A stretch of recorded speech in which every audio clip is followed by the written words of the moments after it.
Hey, good afternoon, everyone. Welcome. We are so delighted to see you today. Kaya, it's nice to see you. Long time. Um, hi, Janessa. It's nice to see you. Uh, Hey, how are you doing? Good to see you again. So I want to welcome you all and let you know that we are recording this webinar. Just so you are aware, it will record our speaker for today, Jen Henry Horowitz. And we turn off recording at the Q&A part so nobody feels like their interactions are being recorded. So just an FYI, in case you want to turn your cameras off. And we'll ask that everybody mute yourself during the presentation, if you don't mind. And we will go ahead and get started. I'm going to introduce our speaker for today, Jen Henry Horowitz. We are so delighted to have Jen today and have worked closely with Jen for quite some time and can speak to her brilliance and incredible abilities when it comes to social media and digital marketing. So let me say, Jen is a senior digital strategist, and she is passionate about the art and science of marketing. She has been featured in and authored content in all of the leading industry publications and has worked with individual entrepreneurs, small businesses, and enterprise clients. She's experienced in both B2B and B2C marketing and has extensive experience in SEO, social media, email marketing, paid social, lead generation, demand generation, customer and journey personas, conversion rate optimization, and so much more. And again, I can attest to it because I've seen her work and it is really, really outstanding. So Jen, thank you so much for making the time to be with us here today. And we're really excited for your presentation. I'll turn it over to you. Great, thank you. I'm very excited to be here as well. Hi, everyone. Thanks for joining us. I'm trying to pack a lot of content into this for you guys. So I'm going to kind of power through it and have a goal of getting done in time for us to do FAQs.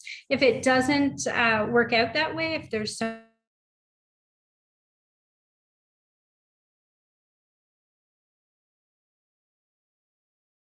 Jen, I'm so sorry. You got muted.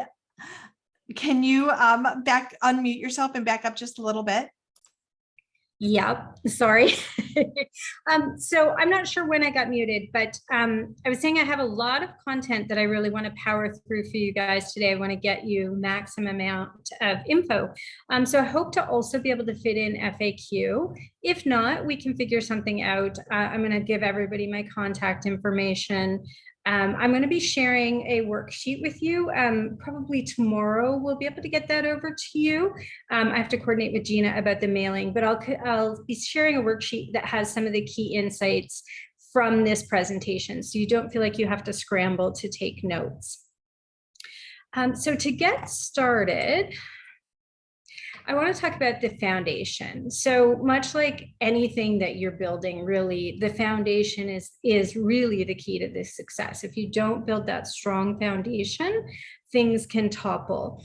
And so for marketing, your two sort of big foundation points would be understanding your customer. That would be the core driver of your strategy, the most important thing that you can do. And there's a lot of different ways you can get information about your customer. You can look at your analytics, you can look at sales reports, email marketing reports, anything that you put out there for people to consume. There are ways that you can track. And so you want to understand things like where else do they get their information, demographic info like age, gender, understand where they shop online, is their consumer intent in their search queries and things like that. And then consumer or customer insight, which will fuel your marketing efforts. So insight is a little bit different. It's a little bit more granular. So it's, let's say you send 5 emails and your customer opens the 5th. So that sort of gives you an insight that maybe they need to get a little bit of familiarity with you before they open up emails, or maybe there was something about that subject line. So you start to pick apart the things that you notice and gain those insights that will really fuel or power your marketing going forward. So one of the questions people always ask me is, where do you get these insights? Does it come from sales or maybe a persona that somebody wrote? And so ideally, the answer is no. You can definitely get data from those sources, but those are generated from other people. So ideally, what you want to do is look for maybe what others are not looking for, your competitors. And so you might want to take a step back, talk to your customers, talk to non-buyers, talk to focus groups. Focus groups is a little expensive and involved. But one tip that I want to share with you that's worked really well is reaching out to non-buyers. And so you can use LinkedIn for that. You can spend a little bit of money on a campaign, or you can do it organically depending on your reach. If you do a campaign, you can target and you can look at people who were potentially interested in buying a product or service like yours, and offer them a $10 Starbucks card to do an interview, or just ask and sort of plead to the goodness of their hearts to share some insight to help your business. It depends how much money you have to put into it, but this is something that people can do even if there isn't a large budget. And talking to non-buyers is probably the most accurate information you're going to get. Customers are going to want to say nice things. They're not going to want to be seen as a troublemaker unless they're significantly displeased with things. You might think, oh, I'm a small business, I'm an entrepreneur. It depends on your scenario. This is too hard to do. And I think that's one of the biggest problems with why people struggle with their marketing, because this first step is missed. And so even if it seems difficult, talk to me. I'll give you a little 15-minute consultation, reach out to me, and I'll give you some ideas on the ways that you can make it happen. Because I really strongly believe, based on many years of experience, that understanding your customers very intimately builds the strongest foundation that you can have. So then what's next? You've built a foundation. And so what's next is talk to them more and talk to them often. And this is an example you're all going to be familiar with, the reason why. What happened when Blockbuster ignored Netflix? What happened when they didn't see the shift in consumer habits? I think there's one Blockbuster store left in the world right now. And so that's what happened. So staying on top of changing trends, new technologies that are coming for, understanding your habits, not to dwell on this too much, but quickly, as sort of a point of reference about what I'm talking about with habits, is Friday night at Blockbuster was part of the evening. It was part of the experience in the event. And you would look at movies, and if you were younger, ask your parents to buy you all the treats that they had lined up at the counter. And it was really part of the experience. People got busier and busier. The more technology brought into our life, the more we had to sort of be responsive and always available. And it became easier to just go on a website, click a couple movies that you want, and wait for them to come in the mail, which is originally what happened with Netflix before it went to streaming. So Blockbuster lost that insight into the change in consumer behavior and consumer desires. And that spelled the end of their business. So that's, not going to happen to everybody. A lot of times you have time to sort of pivot and adjust and figure things out, but it's best to really keep your foundation strong by continuing to understand your customers. Sounds like maybe it's a little bit of a vague mandate that I'm giving you, but as you dig into it, you start to realize what data is important to you and how you're going to use it in your marketing campaigns. So after you learn about your customer, you're going to build your content that speaks to them, it resonates with them, and it compels them at each stage of your journey. You're going to want to focus on consistency and amplify your voice on the channels your audience uses. So that means put content out, maybe boost it, maybe sort of get an army of influencers or supporters who will help share that message. Optimize the content for the search engines, but also for the long haul. And what that means is if there's a trending topic and you want to go ahead and write about it on your blog and post about it on social, that's great. Take advantage of the short-term trends, but don't lose sight of the long-term information that, you know, could still hold up 3 years from now. Maybe it needs a couple tweaks, but it's sort of that evergreen, everlasting content that holds up and remains relevant. So you have to remember that consumers are reading reviews, they're consuming content from other sources, they're looking for social proof, they're asking in-person and online community for recommendations way before they ever talk to you. So what you need to do is create a strategic plan to ensure you appear where they are looking. And so to give you a real life example, I had a client who was not on Twitter, but he was on Instagram and he was on LinkedIn and Facebook, but he wasn't on Twitter. There were a lot of hashtags and conversations directly around, he was an accountant, and so it was directly around accounting services. And so he was nowhere to be found in one of the biggest places where his audience was congregating. So just realizing that we needed to put him there and start amplifying his voice there, it made a big difference. So this is all part of your foundation, finding out, in addition to what you know about your audience, where are they and what kind of content do they respond to? And then, like I said, keep in mind, you want to tap into short-term trend and you want to be prepared for long-term exposure.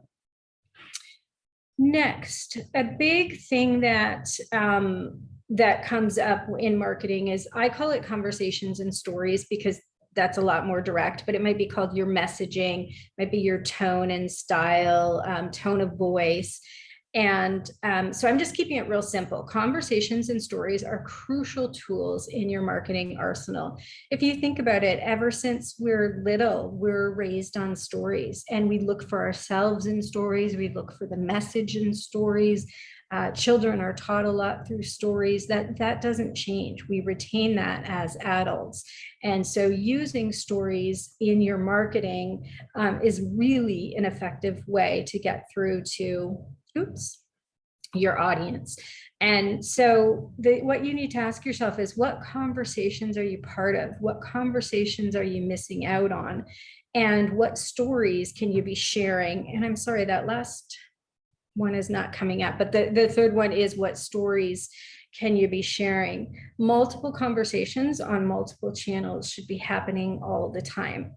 And this might sound overwhelming, but it's really creating a content calendar and creating some organization so that you identify, here are the topics that are important to us. Sometimes it's easier to convey the importance of something in a story, or maybe it's in a conversation. A lot of times I say, if you're trying to describe what you do and the benefits and why someone should be interested, pretend you're sitting down with your best friend. If you pretend you're sitting down with somebody younger, you'll tend to over-explain. And if you pretend that you're explaining to somebody that's significantly older, you're going to tend to over-explain. And that sweet spot seems to be if you pretend that you're explaining to your best friend. Conversational tone, using stories as examples, record it or write it down, and then draw those key points. You'll find that's where you come up with sort of the most authentic content and the most meaningful content. So that's another part of your marketing preparation for campaigns, whether it's a paid campaign or whether it's just a social media campaign. It might be something that you're doing in person. You prepare by making sure you know the audience, making sure you know where to reach them, and then making sure you know what to say and what stories to use. So I'm going to give you a really quick example. So let's say that you are selling, let me just think of something, you're selling eye makeup. And so you say like, what are the key features? Okay, so it's long wearing, it's fun colors, it's most, trendy colors, there's metallic or there's glitter, all the things that people respond to. Or you can sort of wrap it up in a little story like,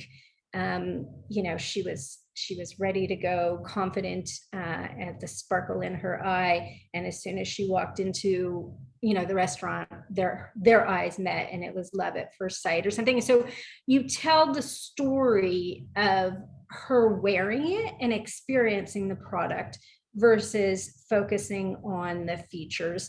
That was a really bad example, but that's just what popped into my mind. It's helpful though, really to plan around that and think, what are stories, what are situations you can put consumers in that they can imagine and say, oh yeah, I could have that outcome too. So humans relate to stories, as I have already said. They look for themselves in them, they remember messages. So here are the things that you want to hit on in your story in general. What problem are you solving? And I say hint, sell the problem, because nobody is going to spend money until they really believe that they have to. We do buy on emotion and justify later with logic, but the emotion has to be strong enough, like I need that, or that's going to solve this problem. And so unless you make it really clear what the problem is and then let them know later what the solution is, it's going to be a harder sell. Next, you want a villain. Every story, there's a hero or heroine, and there is a villain. And so your product or service has to fight a villain. And so I'm from the Toronto area in Ontario in Canada. And so I'm not sure how many of you are familiar with Got Junk, but here there's a company called Got Junk, and they will come to your house and take your junk. They'll recycle it, they'll donate it, they'll sell it. You can specify what you want done with it. But the point is they come, they take it in, and they get rid of it. And so they were selling, oh, get rid of your junk, just point your finger and we'll take it. We take this kind of junk and that kind of junk. And so those were the features. And then I don't know if they changed marketing or if their marketing just kind of figured out, but all of a sudden they came out with buy a free Saturday.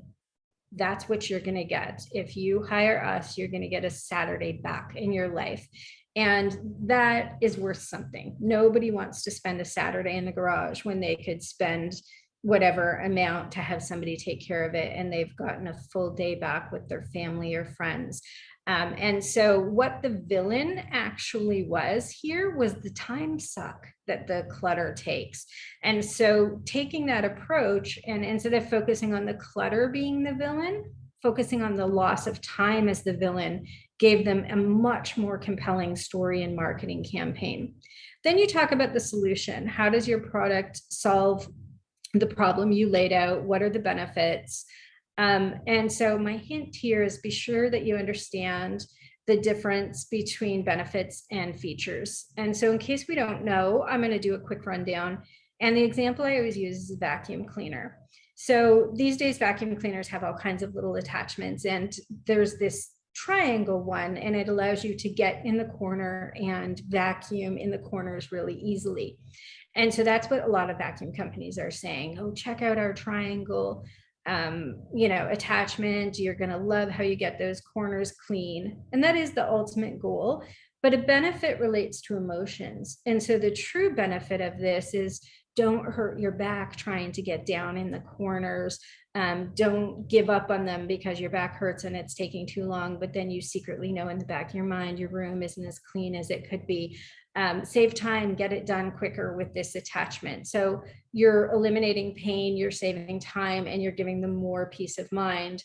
That's more compelling than we have a triangle piece and then telling what it does. There's a place for features, but in marketing copy, you break down the features into the benefits and you'll get better results. The last thing you want to do if you're telling a longer story, if this is a blog post or a marketing campaign or even a campaign on social where you're revealing parts, is you want to try to do a contrast of life before and after. And people need to recognize themselves here. The quicker they recognize themselves, the quicker you're going to close the sale.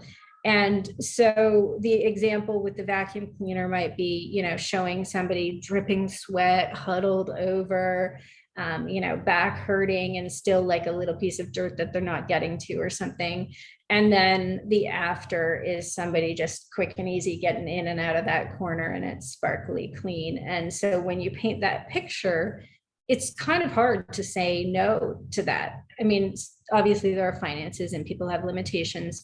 And so maybe they can't afford it, but otherwise they're never going to say, I want to do the harder way. I want to hurt my back a little today. It's always going to be the easier option. And so that's a great way to wrap up your story and bring everybody back to here's why we even have your attention today. Here's what we can do for you. In your conversations and stories, you can remember some of these items. These are really important. So FOMO, fear of missing out, or it often was referred to as keeping up with the Joneses. That's a psychological trigger that people will respond to. And your copy, or marketing content should never bully somebody.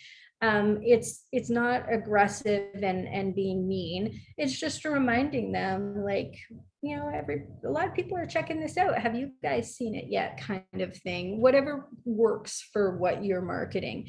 But it's a very, very powerful motivator.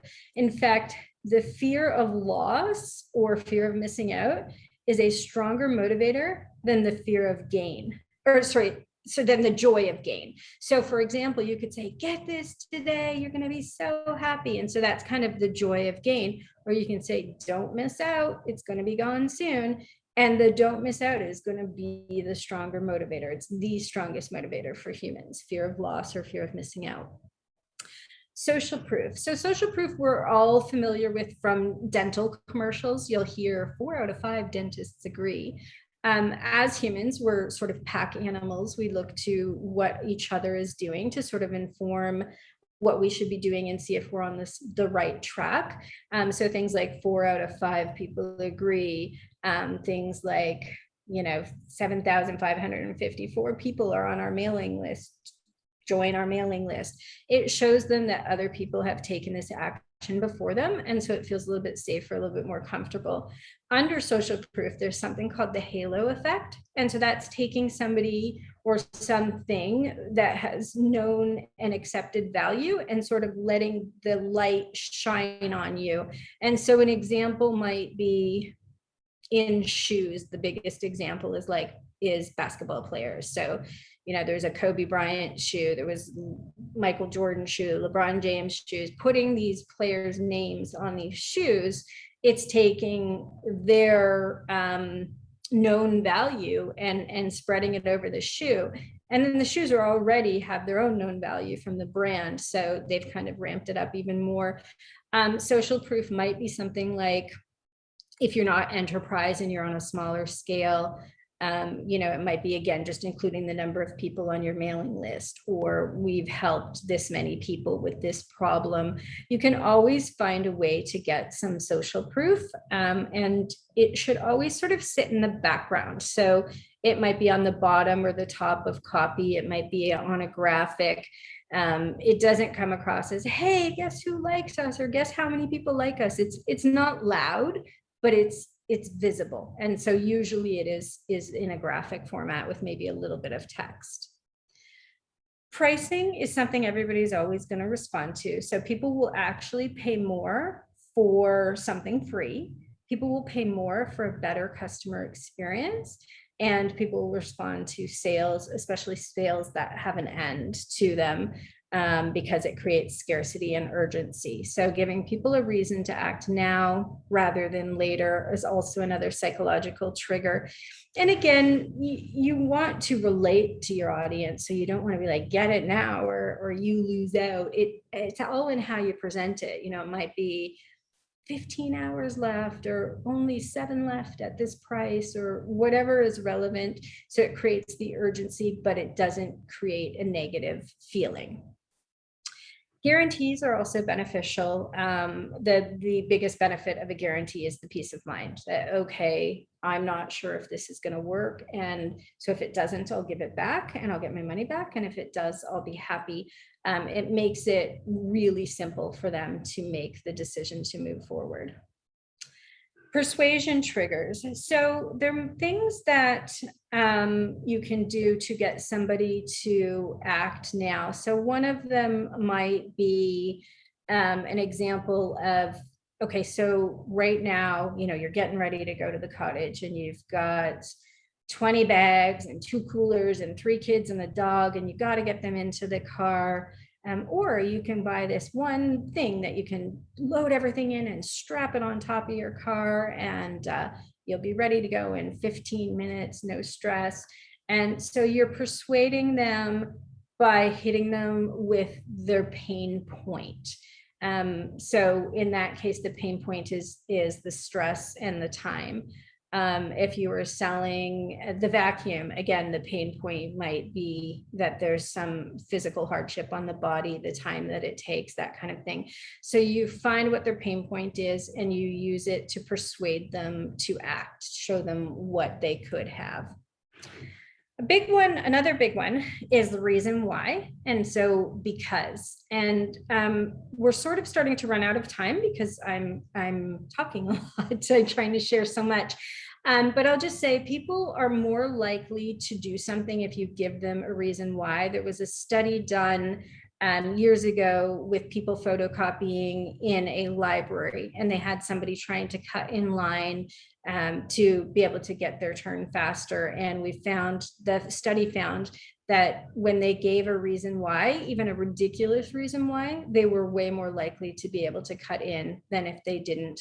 So if you can ever tie into, you need this because, or here's why this will help you, those words and that information that you share can be really powerful. And so all of these things should be worked into your conversations and stories, because people will self-select when they look at or consume content that resonates with them and triggers emotion. They're gonna put their hand up and say, I want that, or I want more information, or tell me more.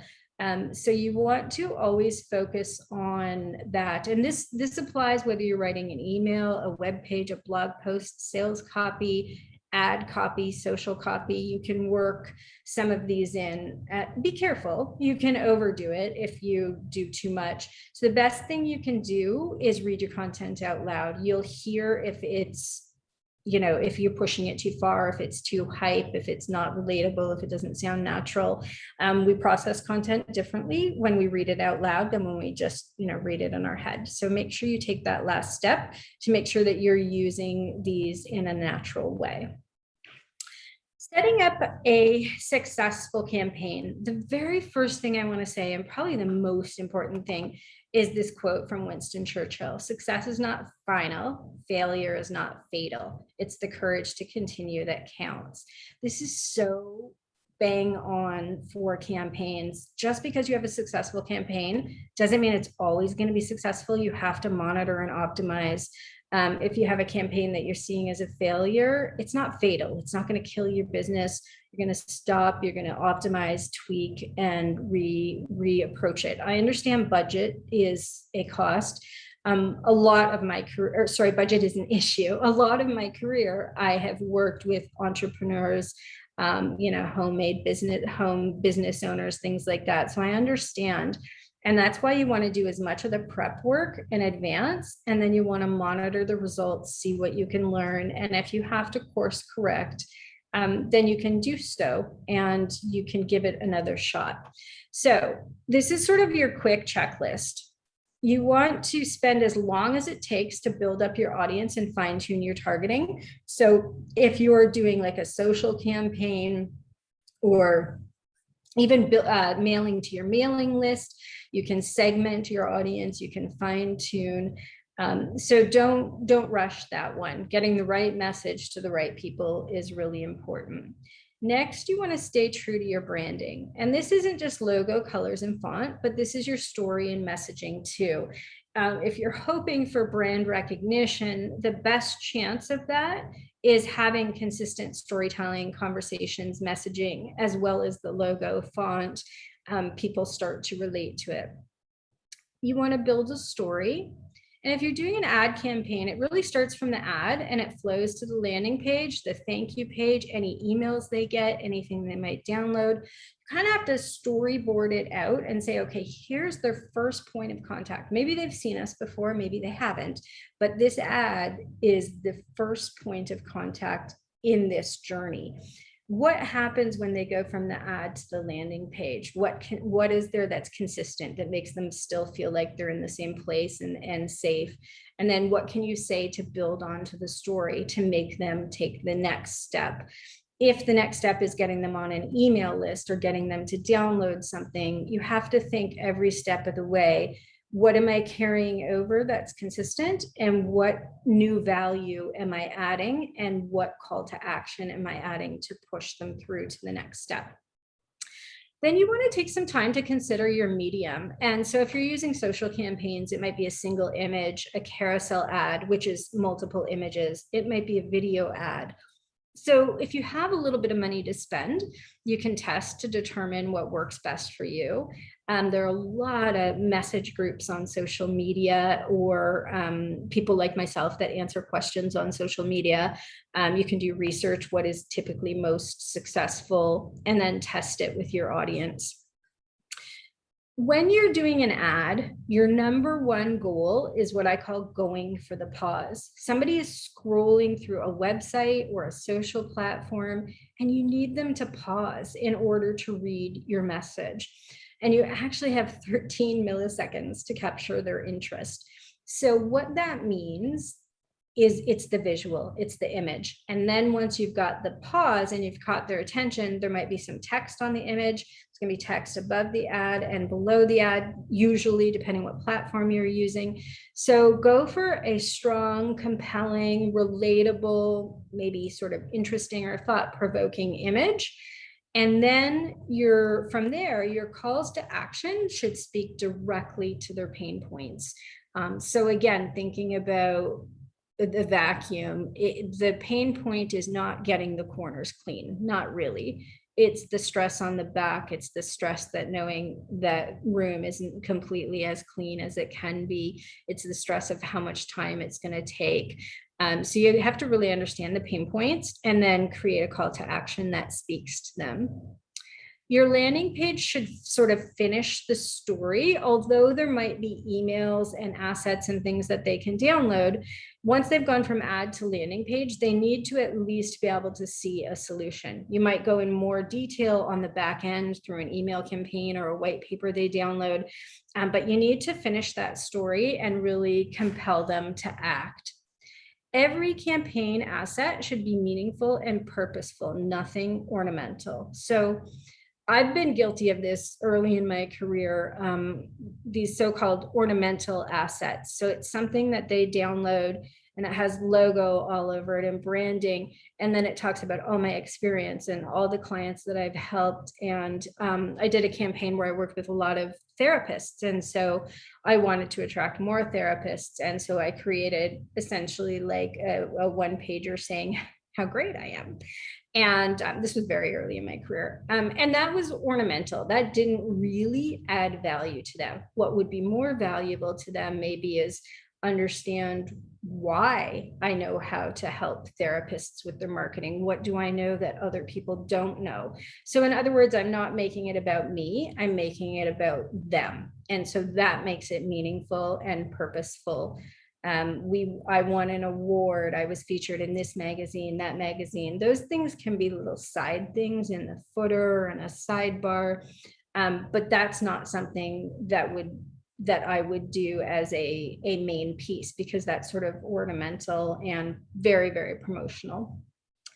And the reason I focus on that is assets. So that would be like a download, an ebook, a white paper, anything like that. Is something that a lot of my clients seem to struggle with. And the reason is you want to give away enough information to have it be meaningful and have value and make you credible, but not too much that, I don't know, a competitor could steal it, or that maybe they could, if it was a service you were offering, you give away too much info, they could figure out how they don't need you. So there is an element of thinking about the strategy of how much do you give away. Some people talk about teasing content and make them join the mailing list to get the rest. And then people will say, well, some people get frustrated with that. All of that is true, but your goal in marketing is not to make sure that everybody's happy. Your goal is to create the content that will have the most impact and deliver it in the way that will help them and help you, so that it's a win-win situation. If you look at your sort of opt-ins, your calls to action, where you want someone to join your mailing list, download a report, even come to a webinar, if it's not a win-win, then it's probably not something that's right. And your audience is going to kind of sniff that out. They're going to know, okay, hey, this is all about them, not me. So you got to make sure that you're giving them value. But at the same time, you need your call to action. You need to get your benefit from it, because otherwise your business doesn't go very far. So it's worth some extra thought to sort of figure out and plan a really strong and compelling asset. It can be multi-purposed and used in so many campaigns. Next step, you test things, you review results, you course correct, and you test again. And again, because I don't know as much about this audience as I really should, I know that, there might be some people that are employees, there might be people that are entrepreneurs, running bigger companies, smaller companies, all kinds of different things. So budget is an issue, obviously, but even with a $10 boost on Facebook on a post, you can learn, you can draw data from that, you can figure out what you could do to do another $10 post and get some results. So all of these marketing tips and strategies don't have to be big budget, big company only. It can all be tailored to a small business or a solo entrepreneur. So now measurement. Without data, you're just another person with an opinion. I think this one is really hard for people in marketing. This was one I struggled with at the beginning. We have to sort of disassociate ourselves from our opinions. It's not about what we like or what we would respond to. Now, yes, you're representing yourself or a brand, so you need to be, ethical, kind, all of the important, respectful, all of those really important things. But if you like purple and yellow tests better, what you think doesn't matter. You have to go with the yellow, or you're wasting money and time on your campaigns. So data is another thing that people tend to think of as bigger business, big data, big business. And that's not true. Because of the free tools and low cost tools, it's really easy these days to get data and get a competitive advantage. So data that most people often have and don't even realize is email marketing reports, even sales reports. Look at things like, what time of day do sales come through? Is there a certain sort of sweet spot, total amount that sales usually are? There's lots of insight. Is there a certain day of the week that you get more sales? Is there a certain time of year you get more sales? Some of it you have to, sort of scope out manually, but the data is there. Social media, all the platforms offer analytics. If you're using a tool to help promote your content or push your content out there, they'll have analytics.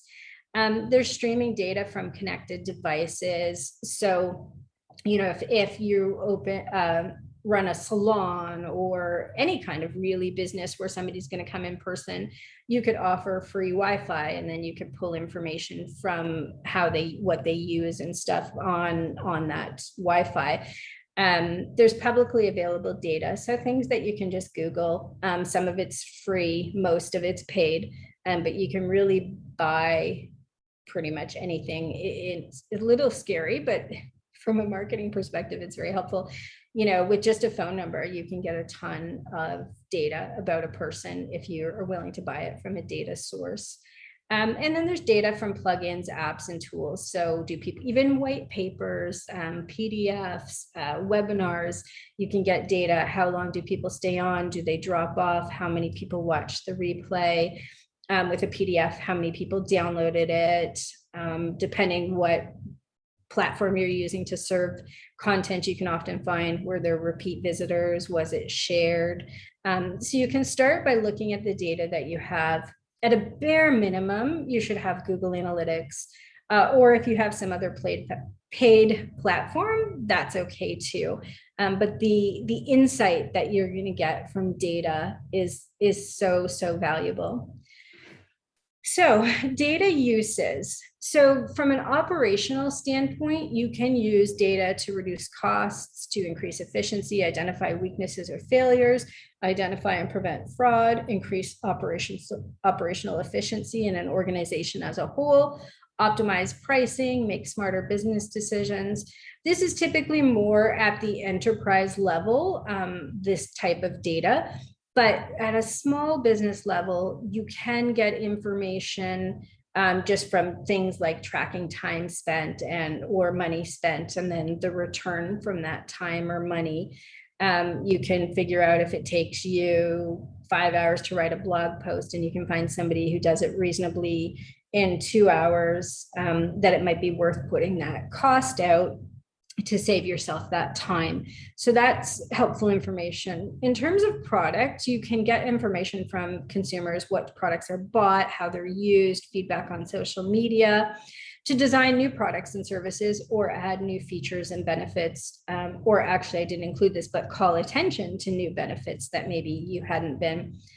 From marketing, with a paid tool, you have the ability to conduct a full 360-degree view of customer and their reviews, their thoughts, their feedback, what they do and don't do, what they respond to, what they don't like, everything. You can get very, very granular. At that point, like I said, it's a bigger endeavor, but it's possible. And you can do things like that on a smaller scale as well.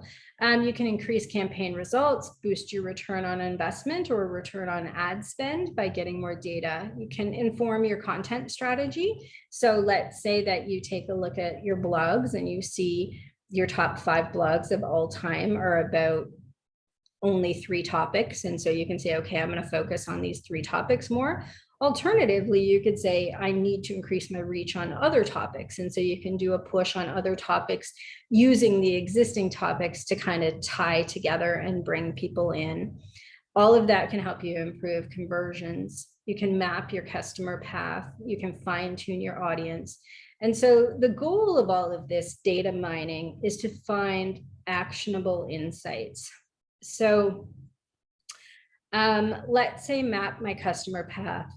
Let's say I thought that my customers found me on Instagram, went to my website, got on my mailing list, got on the phone with them, and I closed them on the phone. And so I'm operating under this assumption. But if I stop and map things out really more granularly, I can find that, say, my consumer went from one social platform to another. So actually 3 points of contact or 3 touch points in these platforms that I'm not factoring in. And so I can say, okay, I understand that there's 3, and what messaging progression can I do, or even progressive profiling of the audience? What questions can I ask to gain more insight? So you can just find these things and focus on incremental improvement bit by bit. You're building stronger data, and then you're creating, pulling stronger insights and acting on them. And then it all kind of keeps repeating and resulting in improved results along the way. Now, I want to talk about the digital customer experience, and I'm starting by just talking about the customer experience. So a customer experience is the collective sort of impression and feelings that customers have of your brand as a whole, taking into account all communication touch points and interactions. And so the customer experience could be online, offline, it could be back and forth, both. With digital, we're talking about only digital touch points that they experience from your business. And so you might think of, you might ask me why that matters. And it's because at the end of the day, or at the end of a cycle when they make a purchase, a consumer is going to look back at everything. Were you easy to find in the search engines? Was your URL hard to spell? So your friend who told it to you, you couldn't just type it in easily. It's all those little factors from the very first touch point all the way through to post-purchase. What is the experience?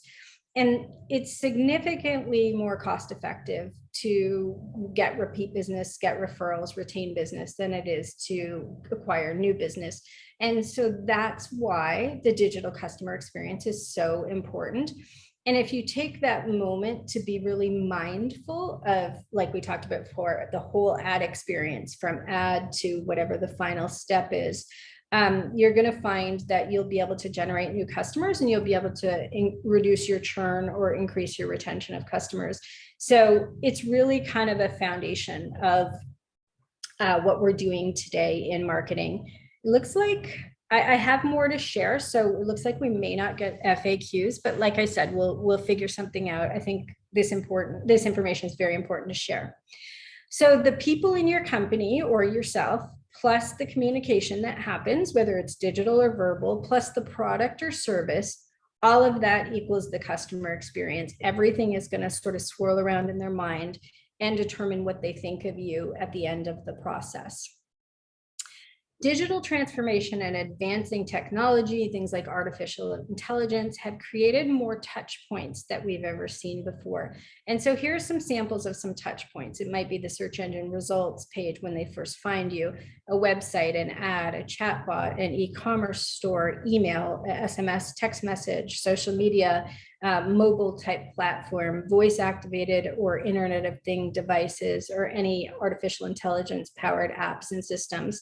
And maybe not all of those apply to you, but what you want to think about is sort of doing an inventory. How many of those things are in my customer's journey that you control, and really understand how they're part of the experience? You have to sort of connect the dots between each touch point. Otherwise, the experience is disjointed and frustrating for the customer. So here's an example. They start on the search engine results. They go to a web page. They go to Facebook. They talk to a chatbot on Facebook, end up getting an email. From the email, they call your store or call center. From there, they might text. And then from there, they're driven back to the web page. And then in this case, they're driven to a store. This journey could be search engine result, web page, store for somebody else. It could be search engine result, web page, call center, web page again, and they make their purchase. This could really vary. So you need to make sure that they are able to weave around in your sort of arsenal of assets that you have. The customer's point of view is the channel is irrelevant. They want to jump where they need to jump with no disruption in communication. With bigger businesses and customer service platforms, that's a lot easier. Somebody can pull up and say, oh yes, I saw you visited our site. I saw you did this, you did that. If you're not at a level where you can have that, that's okay. You can still create a positive experience by sort of breaking down your consumer into three simple groups. Somebody who's just learning, somebody who knows about the product or service, what they want, and they're just trying to decide which vendor to buy from. And then the third is ready to go and they know it's you. And so if you create content that is for each of those levels at each of those touch points, people will be able to find something that feels connected and relevant to them. And so the experience won't feel as disjointed. So you can do a sort of simple workaround like I just talked about, or you can have some really sort of more in-depth software that guides the process and makes it just completely connected. Usually people are, somewhere in that lower end, unless we're talking enterprise. Here's an example of a personalized experience. If you have a chatbot, the most common is Drift, but there are tons. When I load a web page, the chatbot could say, welcome back. Would you like to visit the last page you looked at? I might say no, I might want to look at something else, but I instantly feel comfortable that this site knows me and they could save me some time bringing me right to what I was looking at last. So that's an example. And again, there are tons of chatbots, free, paid, low budget, high budget, and everything in between. Chatbots are a really, really effective tool. You can generate free ones in Facebook Messenger. So if anybody needs some info on that, let me know. So the digital customer experience, there are three things that will determine sort of the outcome. So one is, did the customer achieve success? Did they complete the research or get the purchase that they wanted to achieve their goal? How much effort did they have to put into it? And was the effort smooth and easy, or was it frustrated and clunky? And then emotion, did they feel good? Did they have a positive response? XM Institute has said in a recent survey that 92% of people who gave a high score for emotional said they were more likely to purchase from that company. So that tells us, of the three options, we really want to focus on generating a positive emotional response. Here's some other stats. Harvard Business Review found that people engage across multiple channels and average will spend 4% more in store, 10% more online. So creating engagement across multiple channels obviously pays off. 65% of consumers said that their experience on a website or app would be at least a very important factor in their willingness to recommend a brand to somebody else. And then research shows brands with the strongest omni-channel, so that means multi-channels, engagement strategies retain an average of 89% of their customers in comparison to 33% of companies with weak strategies. And as we know, it's significantly cheaper to retain an existing customer than acquire a new one. So it's important to look at your omni-channel strategy. This I'm not going to go into detail just because of time, but I'm going to do a quick overview and I'm going to make sure you get it. There are 7 phases of the customer experience, and underneath it, I've listed the phase, and underneath it, I've given you a tip on how you can positively impact the consumer in that phase. So they're going to go through awareness, so realizing they have a need; discovery, they learn more about it; evaluate or compare the options, prices, companies; then a conversion, so they're going to make a purchase. And then what is the final experience? What was any support like that they needed? And what was done to help them become a source of referral, repeat business, or advocate for you? So there's some tips in there that'll help you. And you can also start to just keep in mind, okay, I have these 7 phases, and think of your customers, especially if you have repeat customers.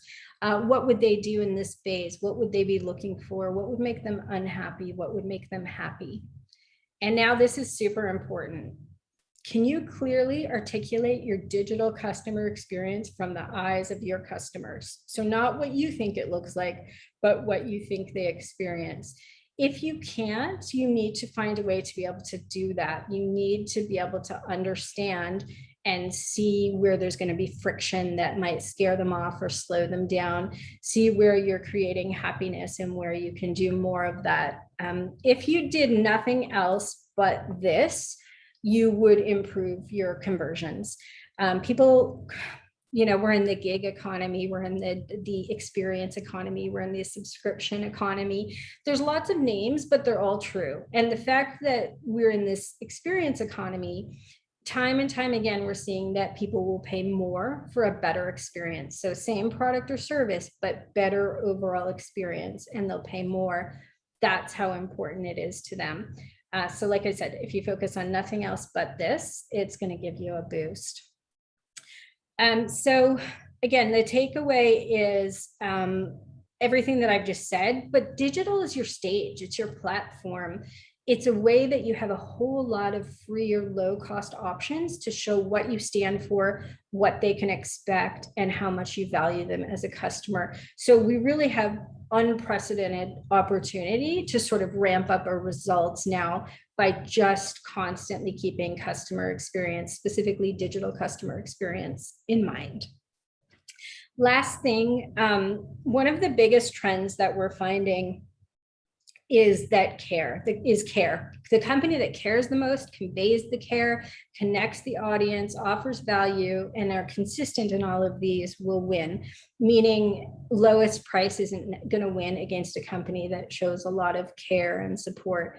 And that care might be shown through supporting the environment, supporting a cause, just caring about the consumer and how you can make their day or their life easier. There are lots of elements that come into it, but I've been in marketing for 25 plus a little bit years, and I've never heard how much the company cares be such a factor as it has been the last few years, and it's increasing with the pandemic and with struggles.